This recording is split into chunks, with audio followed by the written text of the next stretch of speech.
ಪುಷ್ಪ ಪುಷ್ಪ ಯಾರು? ಜಯಕ ಜಯಕ ಹೂನಮ್ಮ, ನಾನೇ ಜಯಕ. ಎಲ್ಲಿ ನಿನ್ ಸೊಸೆ ಕಾಣಿಸ್ತಾ ಇಲ್ಲ?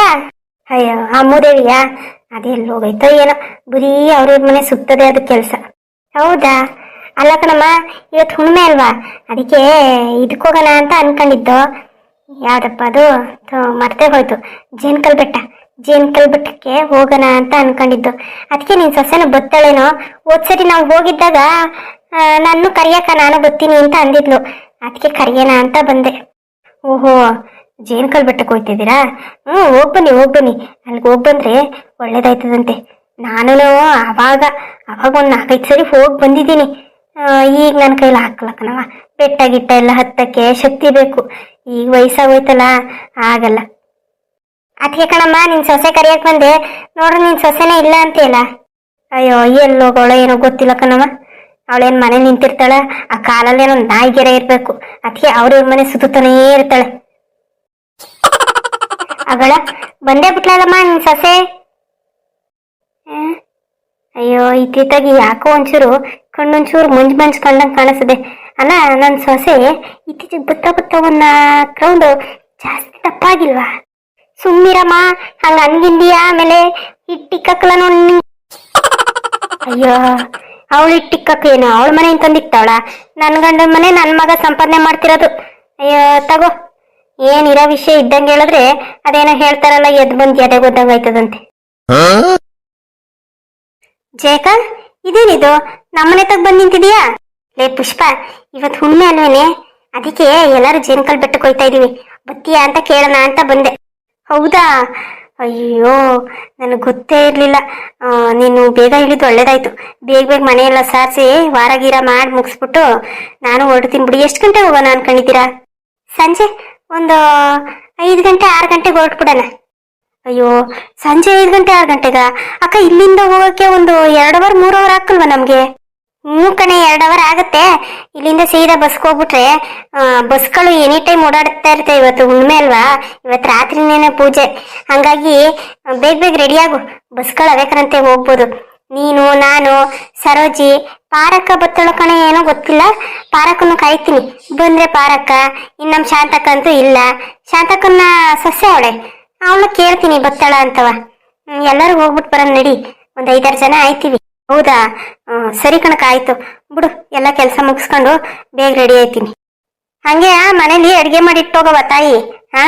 ಅಲ್ಲ ನನ್ನ ಮಗ ಅಂತೂ ಕೇಳಕ್ಕಲ್ಲ ನಿನ್ನ. ನೀನಂಗ ಅನ್ಬಿಟ್ಟು ಹೋಯ್ತಾ ಇದೀನಿ ಅಂತ ಹೇಳ್ಬಿಟ್ಟು ಆ ಸಿರಿನಲ್ಲಿ ಎಲ್ಲಾನು ಹಂಗೆ ಬಿಟ್ಬಿಟ್ಟು ಹೋಗ್ಬಿಟ್ರೆ ನಾವು ಮನೇಲಿರೋ ಹೊಟ್ಟಿಗೆ ಏನ್ ತಿನ್ಬೇಕು ಹೇಳು? ಅಲ್ಲ ಕಣತೆ, ನೀವ್ ಹೇಳದ್ ನೋಡಿದ್ರೆ ನಾನೇನೋ ಅಡ್ಗೆನೇ ಮಾಡಿಕೋದಿಲ್ವೇನೋ ಅನ್ನೋ ತರ ಹೇಳ್ತಾ ಇದ್ದೀರಾ. ಅಲ್ಲ ಯಾವತ್ ನಾನು ಹಂಗೆ ಬಿಟ್ಟು ಹೋಗಿದ್ದೀನಿ ಹೇಳಿ? ನಿಮ್ಗೆ ನಿಮ್ಮ ಮಗಂಗೆ ಸೇರ್ಸಿ ಅಡ್ಗೆ ಮಾಡಿ ಇಟ್ಟೆ ತಾನೇ ಹೋಗೋದು. ಏನ್ ಮಾತಾಡ್ತಿರೋ ನೀವು? ಆಯ್ತಾಯ್ತು, ಹೋಗೋಗ್ ಮಾಡ್ಕೋಗು. ಸರಿ ಕಣ್ ಪುಷ್ಪ, ಹಂಗ ನಾನು ಹೋಯ್ತೀನಿ. ನಾನು ಒಂಚೂರು ವಾರ ಗಿರ ಮಾಡ್ಕೊಂಡು ರೆಡಿ ಆಯ್ತೀನಿ ಬಿಡು. ಸರಿ ಕಣಕ, ಆಯ್ತು. ಅಮ್ಮ, ಈಗ್ಲೇ ಹೋಗ್ಬೇಕಾ ನೀನು? ಇನ್ನೊಂದೆರಡು ದಿನ ಇದ್ದೋಗ್ಬೋದಿತ್ತಲ್ವಾ? ಹೇಗಿದ್ರು ಅಲ್ಲಿ ಅಣ್ಣ ಅತ್ತಿಗೆ ಇಬ್ರು ಇದ್ದಾರೆ, ಅವ್ರ ಮನೆ ಹತ್ರ ಎಲ್ಲ ನೋಡ್ಕೋತಾರಮ್ಮ. ಇಡೀ ಬೀಗ್ರೆ, ನೀವಿದ್ದಿದ್ದು ನನ್ಗೇನೋ ಒಂಥರ ನನ್ನ ಅಕ್ಕ ತಂಗಿನೇ ನಮ್ಮ ಜೊತೆ ಇದ್ದಾರೇನೋ ಅನ್ನೋ ತರ ಫೀಲ್ ಆಗ್ತಾ ಇತ್ತು. ಈಗ ನೀವು ಹೊರಟು ನಿಂತಿರೋದಕ್ಕೆ ನನ್ಗೆ ಯಾಕೋ ಒಂಥರ ಬೇಜಾರಾಗ್ತಾ ಇದೆ. ಇದ್ದೋಗ್ಬೋದಿತ್ತಪ್ಪ ಇನ್ನೊಂದೆರಡು ದಿನ. ನೋಡಿ ಈತನೂ ಹೇಳ್ತಿದ್ದಾಳೆ. ಅಯ್ಯೋ ಇಲ್ಲ ಬೀಗ್ರೆ, ಹಂಗೆ ಇಷ್ಟ ದಿನ ಗಂಟ ಎಲ್ಲೂ ಇದ್ದೋಳೆ ಅಲ್ಲ ನಾನು. 3 ದಿನ ಆಯ್ತು ನಾವು ಬಂದು.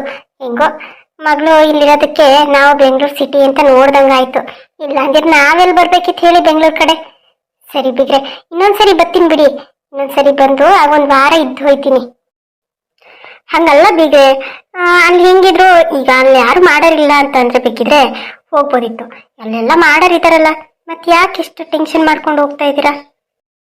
ಅಜ್ಜಿ, ನಾನು ಹಳ್ಳಿನ ನೋಡೇ ಇಲ್ಲ ಅಜ್ಜಿ. ನಾನು ನಿಮ್ ಜೊತೆ ಬರ್ಲಾ? ತರ್ಲೇ ನೀನು? ಅಲ್ಲ ಕಣೆ, ಈಗ ನೀನು ಊರಿಗೆ ಹೋದ್ರೆ ಸ್ಕೂಲ್ಗೆ ಯಾರು ಹೋಗ್ತಾರೆ? ಏನ್ ರಜಾ ಇದೆಯಾ ನಿನ್ ಸ್ಕೂಲ್ಗೆ? ಹೌದಾ ಪುಟ್ಟ, ನಿನ್ಗೆ ಹಳ್ಳಿ ನೋಡ್ಬೇಕು ಅಂತ ತುಂಬಾ ಆಸೆ ಆಗ್ತಾ ಇದ್ಯಾ?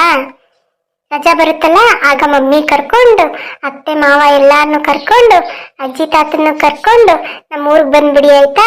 ಅಲ್ಲೇ ಓಡಾಡ್ಕೊಂಡಿರ್ಬೋದು.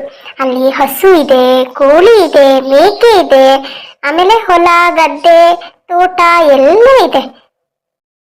ಸರಿ ಅಜ್ಜಿ, ಆಯ್ತು. ಈ ಸರಿ ರಜಾ ಬರುತ್ತಲ್ಲ, ಹೇಗಿದ್ರು ನಮ್ಗೆ ಕ್ರಿಸ್ಮಸ್ಗೆ ಹಾಲಿಡೇಸ್ ಕೊಡ್ತಾರೆ, 15 ಡೇಸ್ ಕೊಡ್ತಾರೆ. ಆಗ ನಾನು ಎಲ್ಲಾರನ್ನೂ ಕರ್ಕೊಂಡು ನಿಮ್ಮೂರಿಗೆ ಬಂದ್ಬಿಡ್ತೀನಿ. ಸರಿ ಪುಟ್ಟ, ಆಯ್ತು. ಇಷ್ಟು ಮುದ್ದಾಗಿ ಮಾತಾಡ್ತೀಯಮ್ಮ ನೀನು. ನಿನ್ನಂತ ಬಂಗಾರದಂತ ಮಗಿನ ದೂರ ಮಾಡೋನಲ್ಲ ನಿಮ್ಮಪ್ಪ. ಅವನ್ಗೆ ಏನು ಅನ್ಬಾರ್ದು, ನಂಬಾಯಿ ಹೊಲ್ಸಾಯ್ತದೆ ಏನಾದ್ರು ಅಂದ್ರೆ. ಅಯ್ಯೋ ಬಿಡಿ ಆಂಟಿ, ಪರವಾಗಿಲ್ಲ. ಅಂತವ್ರನ್ನೆಲ್ಲ ನೆನಪಿಸ್ಕೊಳ್ಳಬಾರ್ದು. ನಾನಂತೂ ಪೂರ್ತಿಯಾಗಿ ಅದೆಲ್ಲ ಕೆಟ್ಟ ಕನ್ಸು ಅಂತ ಮರ್ತ್ಬಿಟ್ಟು ನಾನು ನನ್ನ ಮಗಳು ಅನ್ಕೊಂಡು ಇನ್ಮೇಲೆ ಜೀವನ ಮಾಡ್ಬೇಕು ಅಂತ ಡಿಸೈಡ್ ಮಾಡ್ಕೊಂಡ್ಬಿಟ್ಟಿದೀನಿ. ನಿಜವಾಗ್ಲೂ ದೀಪ್ತಿ, ಏನೇ ಹೇಳಮ್ಮ, ಹೆಣ್ಮಕ್ಳು ಅಂದ್ರೆ ನಿನ್ ತರ ಇರ್ಬೇಕು ನೋಡು. ಈಗ ಎಷ್ಟೋ ಜನ ಹಿಂಗಾಗೋಯ್ತಲ್ಲ ನನ್ನ ಜೀವನ ಅನ್ಕೊಂಡು ಕೊರ್ಗಿನೇ ಏನಾದ್ರೂ ಒಂದು ಹೆಚ್ಚು ಕಮ್ಮಿ ಮಾಡ್ಕೊಂಡ್ಬಿಡ್ತಾರೆ. ಆದ್ರೆ ನೀನ್ ಹತ್ರ ಏನು ಮಾಡ್ದೆ ಗಟ್ಟಿಯಾಗಿ ನಿಂತಿದೀಯಲ್ಲಮ್ಮ, ನಿಜವಾಗ್ಲು ನಿನ್ನಂತ ಹೆಣ್ಮಕ್ಳು ಇರ್ಬೇಕಮ್ಮ. ಅಲ್ಲ ಆಂಟಿ, ನಾವು ಏನ್ ಜೊತೆಲೆ ಹುಟ್ಟಿದ್ವಾ? ಏನಿಲ್ಲ, ಹುಟ್ಟೋದು ಒಬ್ರೇ ಹುಟ್ಟಿದ್ದು, ಸಾಯ್ಬೇಕಾದ್ರೂ ಒಬ್ರೇ ಸಾಯ್ತೀವಿ. ಈ ಮಧ್ಯ ಜೀವನದಲ್ಲಿ ಈ ಗಂಡ ಹೆಂಡತಿ, ಮಕ್ಕಳು, ಮರಿ, ಸಂಸಾರ, ಅಪ್ಪ ಅಮ್ಮ, ಅಣ್ಣ ತಮ್ಮ, ಅಕ್ಕ ತಂಗಿ, ಹಿಂಗೆ ಬೇಕಾದಷ್ಟು ಸಂಬಂಧಗಳು ಬಂದು ಹೋಗ್ತವೆ. ಆದ್ರೆ ಕೊನೆಯಲ್ಲಿ ನಾವು ಸತ್ತಾಗ ನಾವು ಮಾತ್ರ ಹೋಗ್ತೀವಿ, ನಮ್ ಜೊತೆ ಯಾರು ಬರಲ್ಲ. ಅದನ್ನ ಅರ್ಥ ಮಾಡ್ಕೊಂಡ್ಬಿಟ್ಟಿದೀನಿ. ಅದಕ್ಕೆ ನಾನೇನು ಅನ್ನಿಸ್ತಾ ಇಲ್ಲ. ಇದ್ದಷ್ಟು ದಿನ ನಾನು ನನ್ನ ಮಗಳಿಗೋಸ್ಕರ ಬದುಕಬೇಕು ಅಂತ ಅನ್ಕೊಂಡಿದ್ದೀನಿ. ಯಾಕಂದ್ರೆ ಅದಿನ್ನ ಪುಟ್ಟ ಮಗು, ಅದಕ್ಕೆ ಜೀವನ ಏನು ಅನ್ನೋದೇ ಗೊತ್ತಿಲ್ಲ. ಅದಕ್ಕೆ ಜೀವನ ರೂಪಿಸ್ಕೊಡ್ಬೇಕಾಗಿರೋದು ನಾನೇ ತಾನೇ. ಹೌದಮ್ಮ ದೀಪ್ತಿ, ನಿಜವಾಗ್ಲೂ ನಿನ್ ವಯಸ್ಸು ಚಿಕ್ಕದಾಗಿರ್ಬೋದು, ಆದ್ರೆ ತಿಳುವಳಿಕೆಯಲ್ಲಿ ತುಂಬಾ ದೊಡ್ಡ ವ್ಯಕ್ತಿಯಮ್ಮ ನೀನು. ಹೌದಮ್ಮ, ನೀನ್ ಹೇಳಿದ್ ಕರೆಕ್ಟೆ. ದೀಪ್ತಿ ಹತ್ರ ಕಲಿಬೇಕಾಗಿರೋದು ತುಂಬಾ ಇದೆ. ಗೀತಾ, ನಿಮ್ಮ ಅಪ್ಪ ಎಲ್ಲಿ ಕಾಣಿಸ್ತಾನೆ ಇಲ್ವಲ್ಲ? ಅಯ್ಯೋ, ಅಪ್ಪನು ಮಾವನು ಹೊರಗಡೆ ಕುತ್ಕೊಂಡು ಮಾತಾಡ್ತಾ ಇದ್ದಾರೆ. ಅವರಿಬ್ರು ಫ್ರೆಂಡ್ಸ್ ಜೊತೆಗೆ ಸೇರ್ಕೊಂಡ್ಬಿಟ್ರು ಅಂತ ಅಂದ್ರೆ ಅವ್ರಿಗೆ ಎಷ್ಟು ಮಾತಾಡಿದ್ರು ಸಾಕಾಗಲ್ಲ. ಈ ಹೆಣ್ಮಕ್ಳು ಹೆಂಗೆ ತುಂಬಾ ವರ್ಷಗಳಾದ್ಮೇಲೆ ಜೊತೆಗೆ ಸಿಕ್ಕಿದ್ರೆ ಹಳೇದು ಹೊಸದು ಆಗದು ಹೋಗೋದು ಎಲ್ಲ ಮಾತಾಡ್ತಾರೋ, ಹಂಗೆ ಮಾವನು ಇವರು ಕುತ್ಕೊಂಡ್ಬಿಟ್ರೆ ಇಡೀ ದಿನ ಮಾತಾಡಿದ್ರು ಅವ್ರಿಗೆ ಸಾಕು ಅಂತಾನೆ ಅನ್ಸಲ್ಲ. ಆಮೇಲೆ ಇನ್ನೊಂದು ವಿಷಯ ಹೇಳ್ಬೇಕಿತ್ತು. ಇನ್ನೊಂದು ಮನೆ ನೋಡಿದೀವಿ. ಅಂದ್ರೆ ಈ ಮನೆ ಸ್ವಲ್ಪ ಚಿಕ್ಕದಾಯ್ತು. ಹೇಗಿರೋ ದೀಪ್ತಿನೂ ಇದ್ದಾಳೆ, ಮಗಳು ಇದ್ದಾಳೆ. ಹಾಗಾಗಿ ಒಂಚೂರು ದೊಡ್ಡ ಮನೆ ನೋಡೋಣ ಅಂತ ಅನ್ಕೊಂಡಿದೀವಿ. ಈಗಾಗಲೇ ಒಂದು ಮನೆ ಪರ್ಚೇಸ್ ಮಾಡಿದೀವಿ. ಆ ಮನೆ ಗೃಹ ಪ್ರವೇಶ ಏನಾದ್ರು ಇಟ್ಕೊಂಡು ಅಂತಂದ್ರೆ ನಿಮ್ಗೆ ಹೇಳ್ತೀವಿ, ಖಂಡಿತವಾಗ್ಲೂ ನೀವು ಬರ್ಬೇಕು. ಆಗ ಸ್ವಾಮಿ ಮತ್ತೆ ಸ್ವಾಮಿ ಹೆಂಡತಿ ರಮ್ಯನ್ನು ಕರ್ಕೊಂಬನ್ನಿ. ಹೌದಾ, ತುಂಬಾ ಒಳ್ಳೆ ವಿಷಯ. ಸರಿ, ಆಗಿದ್ರೆ ಕರ್ಕೊಂಡ್ಬರ್ತೀನಿ ಬಿಡಿ. ಏನು, ನಮ್ಮ ಮನೇಲಿರೋ ಎಲ್ಲಾ ಮಹಿಳಾ ಮನೆಗಳೆಲ್ಲ ಸೇರ್ಕೊಂಡು ಸಭೆ ಸೇರ್ಬಿಟ್ಟಿದ್ದೀರಾ? ಏನ್ರಿ ಅದು, ಮಾವ ಮತ್ತೆ ಅಪ್ಪ ಇಬ್ರು ಹೊರಗಡೆ ಕುತ್ಕೊಂಡು ಮಾತಾಡ್ತಿದ್ದಾರೆ. ಅದಕ್ಕೆ ನಾವು ಒಳಗಡೆ ಕುತ್ಕೊಂಡು ಮಾತಾಡ್ತಿದೀವಿ. ಬೇಕಾದ್ರೆ ನೀವು ಜಾಯಿನ್ ಆಗ್ಬೋದು. ಯಪ್ಪ, ಹೆಣ್ಮಕ್ಳ ಜೊತೆ ಮಾತಾಡದ ನನ್ನ ಕೈಲಾಗಲ್ಲಪ್ಪ. ನಾನ್ ಬೇಕಿದ್ರೆ ಮಾವ ಮತ್ತೆ ಅಪ್ಪನ ಜೊತೆನೆ ಸೇರ್ಕೊಂತೀನಿ. ಮತ್ತೆ ಇನ್ನೇನಪ್ಪ ಸಮಾಚಾರ? ಇನ್ನೇನ್ ಹೇಳದಪ್ಪ, ಈ ಮಕ್ಳುಗಳೊಂದು ಗಟ್ಟಿಯಾಗಿ ನೆಲೆ ನಿಂತ್ಬಿಟ್ಟು ಅಂತಂದ್ರೆ ನಮ್ ಜೀವನ ಸಾರ್ಥಕ ನೋಡು. ಈಗ ನನ್ನ ಮಗಂಗೊಂದು ಏನಾದ್ರೂ ಒಂದು ಬಿಸ್ನೆಸ್ ಮಾಡ್ಬೇಕು ಅಂತ ಅವನೇ, ಅದಕ್ಕೊಂದು ಏನಾದ್ರೂ ಒಂದು ವ್ಯವಸ್ಥೆ ಮಾಡ್ಕೊಟ್ಬಿಟ್ರೆ ಒಂದು ಅರ್ಧ ತಲೆನೋವು ಕಮ್ಮಿ ಆದಂಗ ಆಗುತ್ತೆ. ಇನ್ನೇನಪ್ಪ, ನನ್ನ ಮಗಳು ನಿನ್ ಮನೇಲಿ ರಾಣಿ ತರ ಅವಳೆ. ಇನ್ಯಾಕೆ ನನ್ನ ಮಗಳ ಬಗ್ಗೆ ಚಿಂತೆ ಮಾಡ್ಲಿ? ಮಗಂಗೆ ಏನ್ ಬಿಸ್ನೆಸ್ ಹಾಕೊಡ್ಬೇಕು ಅಂತಿದ್ಯಾ? ಅಯ್ಯೋ, ಏನ್ ಹಾಕೊಡೋದು ಅಂತಾನೆ ಗೊತ್ತಾಯ್ತಿಲ್ಲ ಕಣಪ್ಪ. ಈಗಿನ ಕಾಲದಲ್ಲಿ ನೋಡಿ, ಹೊಲದಲ್ಲಿ ಕೆಲಸ ಮಾಡ್ರಪ್ಪ ಮೈ ಬಗ್ಸಿ ಅಂತ ಅಂದ್ರೆ ಆಗ್ದು. ನನ್ನ ಸೊಸೆ ಅವಳೆಲ್ಲ ಬುಲೂ ನಾಜುಕು. ಹೊರ್ಗಡೆ ಮಕ್ಕ ತೋರ್ಸಕ್ಕಲ್ಲ ಅವಳು. ಮನೆ ಒಳಗಡೆ ಏನ್ ಕೆಲ್ಸ ಐತೆ ಅಷ್ಟ್ ಮಾಡ್ಕತ್ತಾಳೆ. ಹೊಲ್ದತ್ರಕ್ಕೆ ಒಂದು ಹೊತ್ತಿನ ಊಟ ತಗೊಂಬರವ ಅಂತ ಅಂದ್ರೂ ತರಕಲ್ಲ. ನಾನು ಹೆಂಡ್ರೆ ತರ್ಬೇಕು ಅಲ್ಗುನು. ಅದಕ್ಕೆ ಅಯ್ಯೋ, ಇವ್ರ ಕೈಲಿ ಆಗಲ್ಲ. ಸುಮ್ನೆ ಯಾಕೆ ಅದು ಇದು ಅನ್ಕೊಂಡು ಇದ್ ಮಾಡೋದು. ಅವನೇನೋ ಬಿಸ್ನೆಸ್ ಮಾಡ್ತೀನಿ ಅಂತವನೇ. ಅದಕ್ಕೆ ಬಿಸ್ನೆಸ್ಸೇ ಹಾಕೊಡೋಣ ಅಂತಿದ್ದೀನಿ. ಏನ್ ಮಾಡ್ತಾನೋ ಏನೋ ಗೊತ್ತಿಲ್ಲ ಕಣಪ್ಪ ಇನ್ನು.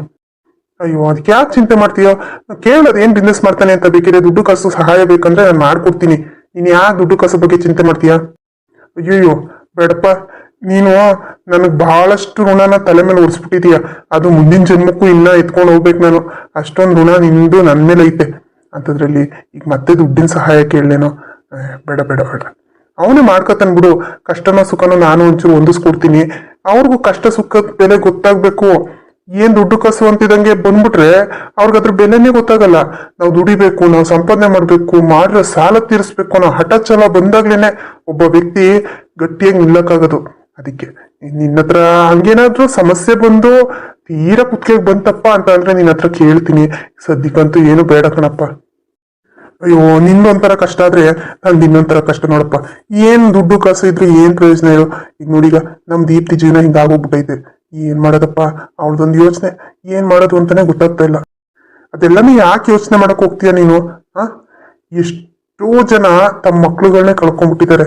ಅಂಥದ್ರಲ್ಲಿ ನಿನ್ ಮಕ್ಳು ನಿನ್ ಕಣ್ ಮುಂದೆ ಅವಳನ್ನ ಜೋಪಾನ ಮಾಡ್ಕೋ. ನೋಡು ಈಗಿನ ಕಾಲದಲ್ಲಿ ಏನ್ ಬಿಡಪ್ಪ, ಹೆಣ್ಮಕ್ಳುಗಳು ಗಂಡ್ ಮಕ್ಳು ಸರಿ ಸಮಾನವಾಗಿ ದುಡಿತಾ ಕೂತವ್ರೆ. ನೀನ್ ಯಾಕೆ ಯೋಚನೆ ಮಾಡ್ತೀಯ? ಏನಾದ್ರೂ ಒಂದ್ ಮಾಡ್ಕೊಡು. ನಿನ್ಗೇನ್ ದುಡ್ಡು ಕಾಸು ಕಮ್ಮಿನಾ? ಏನಾದ್ರೂ ಒಂದ್ ಜೀವನಕ್ಕೆ ಆಧಾರ ಮಾಡ್ಕೊಡು. ಅವಳು ಮಗಿನ್ ಸಾಕೊಂಡು ಜೀವನ ಮಾಡ್ಕೊಂಡು ಹೋಯ್ತಾಳೆ. ಹೌದಪ್ಪ, ಅದಕ್ಕೆ ನಾನು ಅವಳಿಗೆ ಏನು ಕೇಳಕ್ ಹೋಗಿಲ್ಲ. ಅವಳು ಏನ್ ಮಾಡ್ತೀನಿ ಅಂತಾಳೆ ಅದನ್ನ ಮಾಡ್ಲಿ ಅನ್ಬಿಟ್ಟು ಸುಮ್ಮನೆ ಆಗ್ಬಿಟ್ಟಿದೀನಿ ನೋಡು. ನನ್ನ ಮಗ ಅವಳ ಗಂಡ ಸಿಗ್ಲಿ, ಅವ್ನು ಮಾಡ್ತೀನಿ ಸರಿಯಾಗಿ. ಕಂಪ್ಲೇಂಟ್ ಕೊಟ್ಟು ಬಂದಿದ್ದೀನಿ. ಜೀವನ ಪರ್ಯಂತ ಅವನು ಜೈಲಲ್ಲೇ ಕೊಳಿಬೇಕು. ಹಂಗ್ ಮಾಡಿಸ್ತೀನಿ. ಈಗ ಮಾಡಿ ಏನ್ ಪ್ರಯೋಜನ ಹೇಳು? ಸರಿ ಬಿಡು, ಹೋಗ್ಲಿ. ಮತ್ತೆ ಇನ್ನೇನಪ್ಪ ಸಮಾಚಾರ? ಬಾ ನೀನು ಊರ್ ಕಡೆ ಒಂದ್ 4 ದಿನ ಇದ್ದು ಆರಾಮಾಗಿ ಓಡಾಡ್ಕೊಂಡು ಬರ್ಬೋದು. ಎಲ್ಲಪ್ಪ ಎಲ್ಲಿ ಬರ್ಲಿ ಹೇಳು ಕೆಲ್ಸಗಳು? ಅಯ್ಯೋ ನನ್ಗಂತೂ ಯಾವಾಗ ಈ ಕೆಲ್ಸ ಎಲ್ಲನೂ ನನ್ ಮಗನ್ ಕೊಟ್ಬಿಟ್ಟು ನಿಮ್ದಿಯಾಗಿ ಮನೆ ಸೇರ್ಬಿಡ್ತೀನೋ ಅಂತ ಅನ್ನಿಸ್ಬಿಟ್ಟೈತೆ.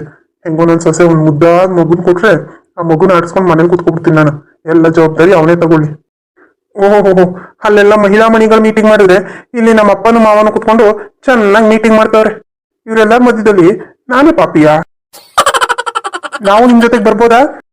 ಅಲ್ಲಿ ಅಂದ್ರೆ ಬನ್ನಿ ಬನ್ನಿ ಕುತ್ಕೊಳ್ಳಿ. ಏನ್ ಡ್ಯಾಡಿ, ಫ್ರೆಂಡ್ಸ್ ಜೊತೆ ಬಾರಿ ಡಿಸ್ಕಷನ್ ಮಾಡ್ತಾ ಇದ್ದೀರಾ? ಅಯ್ಯೋ ಏನಿಲ್ಲ ಕಣೋ, ಅದೇ ನಿನ್ ಬಗ್ಗೆನೇ ಮಾತಾಡ್ತಾ ಇದ್ದು. ಆದಷ್ಟು ಬೇಗ ಎಲ್ಲ ಜವಾಬ್ದಾರಿನ ನೀನ್ ತಗೊಂಡ್ರೆ ನಾನು ರಿಟೈರ್ಮೆಂಟ್ ತಗೊಂಡು ಮನೆಯಲ್ಲಿ ಆರಾಮಾಗಿ ಮೊಮ್ಮಗಳು ಆಟ ಆಡ್ಸ್ಕೊಂಡು ಇದ್ಬಿಡ್ತೀನಿ ಅಂತ. ಅಯ್ಯಯ್ಯೋ, ಹಂಗೇನಾರು ಮಾಡ್ಬಿಟ್ಟಿರ ಡ್ಯಾಡಿ? ಮೊದ್ಲೇ ನನ್ಗೆ ಅಷ್ಟಕ್ಕಷ್ಟೇ ಕೆಲ್ಸ. ಇನ್ನ ನೀವೇನಾರು ಎಲ್ಲಾನು ನನ್ನ ತಲೆ ಮೇಲೆ ಹಾಕ್ಬಿಟ್ರೆ ಒಂದೇ ದಿನಕ್ಕೆ ಸುಸ್ತಾಗಿ ಹೋಗ್ತೀನಿ ನಾನು. ಓಹೋ, ಏನಂಗದೆ ನನ್ಗೆ ಇನ್ನು ಸಾಯೋವರ್ಗು ಕೆಲಸ ಮಾಡ್ಕೊಂಡೇ ಇರೋ ಅಂತನಾ? ಹಾಗಲ್ಲ ಡ್ಯಾಡಿ, ನಾನು ಎಲ್ಲಾನು ಜವಾಬ್ದಾರಿ ತಗೊಂಡು ಎಲ್ಲ ನಿಭಾಯಿಸ್ತೀನಿ ಅನ್ನೋ ಮಟ್ಟಕ್ಕೆ ಬರೋವರ್ಗು ನೀವು ನಮ್ಮ ಜೊತೆನಲ್ಲೇ ಇರಿ ಅಂತ ಹೇಳ್ತಿರೋದು. ಅಳಿ ಅಂದ್ರೆ ನಾವು ಊರ್ಗ್ ಹೊರಟಿದೀವಿ. ನೋಡಿ ಯಾವಾಗಾದ್ರು ರಜಾ ಗೀಜ ಸಿಕ್ತಾಗ ಒಂದ್ 4 ದಿನ ಊರಲ್ಲಿ ಇದ್ ಬರೋ ತರ ಬನ್ನಿ ಎಲ್ಲವ. ನೀವೇನಾದ್ರು ಬಂದ್ರಿ ಅಂತ ಅಂದ್ರೆ ನಮ್ಗೆ ಅದೇ ಖುಷಿ. ಆಯ್ತು ಮಾವ, ಬರೋಣ ಬಿಡಿ. ನನ್ಗಂತೂ ಈ ಬೆಂಗಳೂರು ಜೀವನಕ್ಕಿಂತ ಹಳ್ಳಿ ಜೀವನನೇ ಸೂಪರ್ ಅಂತ ಅನಿಸ್ಬಿಟ್ಟಿದೆ. ನಾನಂತೂ ನೆಕ್ಸ್ಟ್ ಹಳ್ಳಿನಲ್ಲೇ ಸೆಟ್ಲ್ ಆಗೋದಕ್ಕೆ ಏನಾದ್ರೂ ಪ್ಲಾನ್ ಮಾಡ್ತಾ ಇದ್ದೀನಿ. ಯಾವ್ದಾದ್ರು ಪ್ಲಾನ್ ಸಿಗ್ಲಿ ಎಲ್ಲಾನು ತಗೊಂಡು ಹಳ್ಳಿಗೆ ಶಿಫ್ಟ್ ಆಗ್ಬಿಡ್ತೀನಿ. ಇದೇನಲ್ಲಿ ಅಂದ್ರೆ ಇದು ನಿಮ್ಮ ಅಪ್ಪ ಅವ್ರು ನೋಡಿದ್ರೆ ಇನ್ನೊಂದು ಹೊಸ ಮನೆ ತಗೊಂಡಿದ್ದೀನಿ ಅಂತ ಹೇಳ್ತಾವ್ರಿ, ಚಿಕ್ತಾಯ್ತು ಅಂತವ. ನೀವು ನೋಡಿದ್ರೆ ನಾನು ಹಳ್ಳಿಗೆ ಶಿಫ್ಟ್ ಆಯ್ತೀನಿ ಅಂತ ಹೇಳ್ತಾ ಇದ್ದೀರಾ? ಅಯ್ಯೋ ಮಾವ, ಈ ಬೆಂಗಳೂರು ಸಾವಾಸನೆ ಸಾಕು ಅನ್ನೋದು ಆಗ್ಬಿಟ್ಟೈತೆ ನನ್ಗಂತೂ. ಬೆಳಿಗ್ಗೆ ಇದ್ರೆ ಟ್ರಾಫಿಕ್ಕು, ಮಧ್ಯಾಹ್ನ ಟ್ರಾಫಿಕ್ಕು, ಆ ಜನ, ಆ ಗಲಾಟಿ, ಆ ಶಬ್ದ ಮಾಲಿನ್ಯ, ವಾಯು ಮಾಲಿನ್ಯ, ಯಪ್ಪ. ಆದ್ರೆ ಹಳ್ಳಿ ನೋಡಿ ಎಷ್ಟು ಚೆನ್ನಾಗಿದೆ. ಆ ನಿಸರ್ಗ, ಆ ಗಿಳಿ ಪಕ್ಷಿಗಳ ಸೌಂಡು, ನೀರ್ ಹರಿಯೋ ಸೌಂಡು, ಆ ಮಣ್ಣಿನ ಘಮ, ನಿಜವಾಗ್ಲು ಹಳ್ಳಿನಲ್ಲಿ ಇರ್ಬೇಕಿತ್ತು ಅಂತ ನನ್ಗೆ ಅನ್ನಿಸ್ತಾ ಇದೆ. ನೀವು ನೋಡಿದ್ರೆ ಹಿಂಗಂತೀರಾ, ನಮ್ಮ ಹಳ್ಳಿ ಗಂಡ್ ಮಕ್ಳೆಲ್ಲಾನು ಬೆಂಗ್ಳೂರ್ಗೆ ಹೋಗ್ತೀವಿ ಅಂತ ಎಲ್ಲ ಗಂಟು ಮುಟ್ಟೆ ಕಟ್ಕೊಂಡು ಬೆಂಗಳೂರು ಬರ್ತಾ ಕೂತವ್ರೆ. ಸರಿ ಬಿಡಿ, ಯಾರಿಗೆ ಎಲ್ಲೆಲ್ಲಿ ಇಷ್ಟ ಆಗುತ್ತೋ ಅಲ್ಲಲ್ಲಿ ಇರ್ಲಿ.